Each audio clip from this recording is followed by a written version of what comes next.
Où va l'Afrique avec une jeunesse alcoolique? Où va l'Afrique avec une jeunesse qui s'occupe du divertissement? Où va l'Afrique avec une jeunesse qui s'occupe de l'amour? Où va l'Afrique avec une jeunesse paresseuse? On ne peut pas se développer avec une jeunesse qui s'occupe du divertissement, qui s'occupe de l'amour et une jeunesse qui se cantonne seulement sur l'amour. Jamais.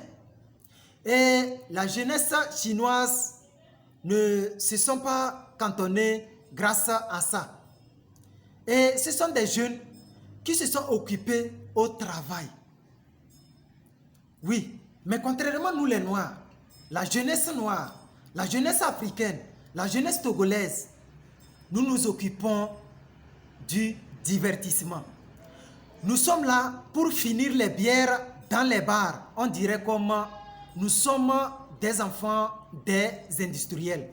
On dirait comme nous sommes des enfants des milliardaires. On dirait comme nous-mêmes, nous sommes des milliardaires ou des millionnaires. Alors que nous sommes des débrouillards. Et si nous ne prenons pas notre destin en main, si nous ne prenons pas conscience de ce que nous vivons, comment nous pouvons nous développer? Comment nous pouvons nous en sortir dans la vie? Et c'est très alarmant. Et ça, si nous ne changeons pas, nous, notre coup du destin, personne ne le fera à notre place. Et là, c'est à nous la jeunesse de mettre la main sur nos cœurs et de nous réunir ensemble pour travailler. Mais lorsque nous, la jeunesse africaine, nous avons de la peine à s'unir et travailler ensemble. Ça, lorsque deux noirs se mettent ensemble, c'est là, c'est les querelles. Lorsque deux noirs se mettent ensemble, c'est du pillage. Lorsque deux jeunes se mettent ensemble, c'est du vol. Lorsque deux jeunes se mettent ensemble pour travailler, c'est la malhonnêteté qui prend la relève. Et nous ne pouvons pas créer des choses ensemble avec cette attitude. Il faut que nous-mêmes, nous prenions conscience de ce que nous sommes, nous prenions conscience de ce que nous vivons, nous prenions conscience de ce que nous voulons vraiment faire pour changer et pour vraiment créer quelque chose pour la génération future. Mais si nous nous cantonnons à vivre au hasard, si nous nous cantonnons à dormir dans les églises, oui, parce qu'aujourd'hui la jeunesse a pris la prière comme travail. Oui, et la jeunesse dort dans des églises. Ah oui, je ne vous dis pas de ne pas prier, je ne dis pas que Dieu n'existe pas. Mais allez-y en Chine voir, est-ce que les jeunes dorment dans des églises? Est-ce que les jeunes se cantonnent à se battre pour des églises? Non, ils sont là pour travailler. Ils sont là pour travailler, mais nous, la jeunesse africaine, l'église est notre lieu de travail. Et comment nous pouvons nous développer? Impossible ainsi. Et en Afrique, lorsque tu dis à quelqu'un que tu n'es pas chrétien, on te prend comme tu es un diabletin, on te prend comme tu es une personne négative, on te prend comme tu es un sorcier, on te prend comme tu es un possédé.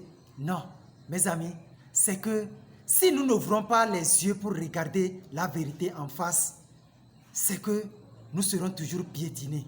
Nous allons toujours vivre dans la pauvreté. Et là, si nous n'amenons pas à la jeunesse à voir que la vérité n'est pas ce qu'ils croient. La vérité est au-delà. Et si nous ne nous transformons pas, nous n'allons jamais et jamais vivre la vie que nous voulons. Et là, si nous continuons de nous battre pour des églises et non se battre pour notre propre avenir, il y a des jeunes qui sont là, ils sont prêts à défendre tout de l'église, mais ils ne sont pas prêts à se battre pour leur avenir. Ils ne sont pas prêts à travailler pour créer quelque chose. Ils ne sont pas prêts pour être les bâtisseurs de leur pays. Mais comment on peut se développer comme ça? Impossible et jamais. Impossible et jamais. Je vous le dis. Et aujourd'hui, regardez, dans chaque quartier, il y a les églises. Dans chaque quartier, il y a les églises. Si c'est que on enseignait vraiment comment la jeunesse peut aider leur pays à se développer, je crois que la pauvreté de nos pays allait se radier à jamais. Mais je ne vous dis pas que la prière n'est pas importante, mais ne prenons pas la prière comme un travail. Les jeunes qui passent toute la journée, ils prient en longueur de journée, jour et nuit, ils sont dans des églises. Et après la prière, ils sont là maintenant pour aller insulter. Et ils sont là pour la recherche de l'emploi. Et ils ne savent pas que l'emploi, c'est à eux de créer l'emploi dont ils ont besoin. Ah oui, comment on peut se développer ainsi?